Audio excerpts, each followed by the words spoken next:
This is Chancery Lane, which is midway between the City of London and Westminster, and is named after the Court of Chancery, which used to be in this general area. It's important for the development of the English language because this is where the process of standardisation first began. What's now understood as standard British English and what's often taken as a model for correct or proper English around the world is the product of various historical events, one of them being the way that the clerks of the Chancery developed a written standard when preparing the King's documents. To this extent, we can see this from a historical perspective as the centre of standard English. Of course, that was 6 centuries ago, and an awful lot has changed since then, not least the fact that English has spread all across the globe. And this prompts the question of how relevant this standard is for the way that people speak the language across the world, and also how we can best understand the nature of English now that it's a global language.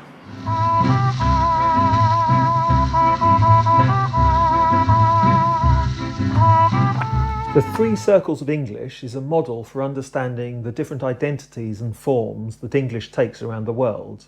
It's been incredibly influential in sociolinguistics, and although it's 3 or 4 decades old now, and although some of the details have been challenged over the years, it's still a very useful starting point for thinking about global English.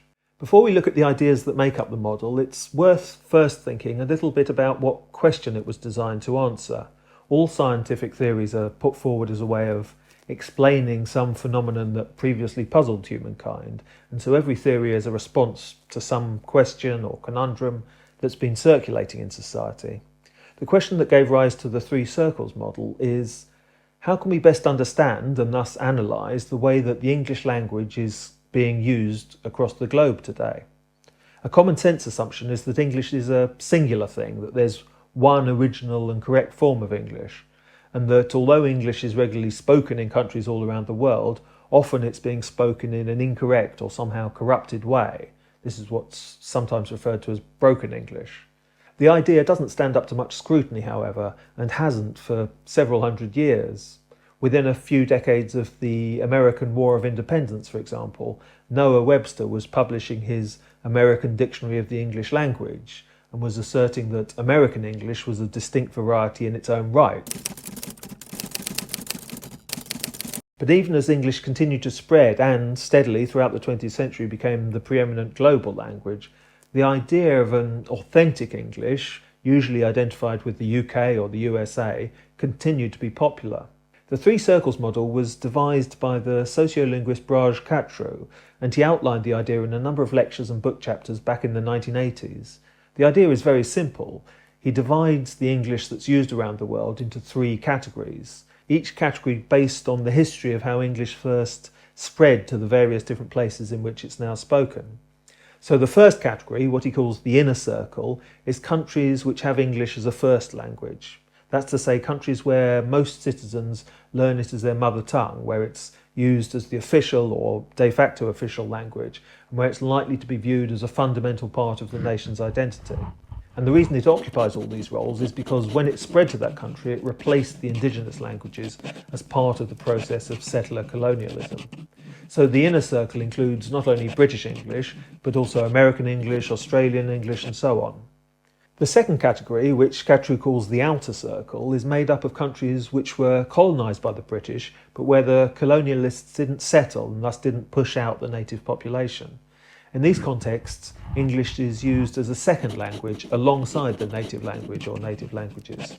It's often the language of civil administration and the law, and is more likely to be spoken by elites rather than the population as a whole.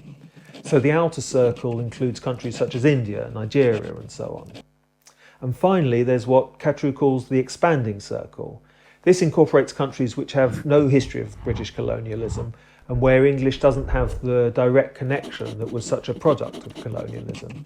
English usually doesn't have much of an official identity in these countries, but is used as an international language. So the expanding circle includes countries in Europe, as well as places like China and Japan. I said at the beginning that it's been incredibly influential, and for the rest of the video I'm going to look at what this influence has been as well as the status of the model today, 3 decades or so after Kachru first introduced it. There are two main points related to its influence. The first is that it provided a vocabulary to talk about the nature of English around the world. Although there's been a fair bit of criticism of certain aspects of the model, and people have revised or reformulated some of the ideas over the last 30 years, the basic terminology, the inner circle, the outer circle, the expanding circle, is still used as a shorthand for the different identities and forms that the English takes around the world. And the reason this terminology is still so useful is that the model brings together 3 key factors which have shaped these different forms of English. These are history, function, and identity. The model starts with history, how the language spread to the different places it's now spoken, and what this history has meant for the societies living in those places. So, as I said, the inner circle is made up of countries which were colonised by the British and where the colonists displaced local populations. In the outer circle, on the other hand, the colonisers didn't settle to any great extent, but instead set up institutions to administer the country. The different functions the language has in these countries is then a direct consequence of this history. In the inner circle, English is the first language for most of the population and is thus used across all domains of society. Whereas in the outer circle, its use is mostly restricted to official domains related to bureaucracy, or perhaps part of the education system. In other everyday domains of life, the local language or languages are used. And this also has an influence on the identity of English in these different places. In inner circle countries, English has become the national language. It's part of national cultural identity, and people take a pride in their own variety of the language, American English, Australian English, and so forth. In outer circle countries, English has a more ambiguous identity. It's deeply embedded in the culture, but it doesn't represent the culture. It's often associated with a particular section of society, with the elite or ruling classes. While in expanding circle countries, the language is still seen as foreign or perhaps international, but it's not a core part of these countries' own national identities.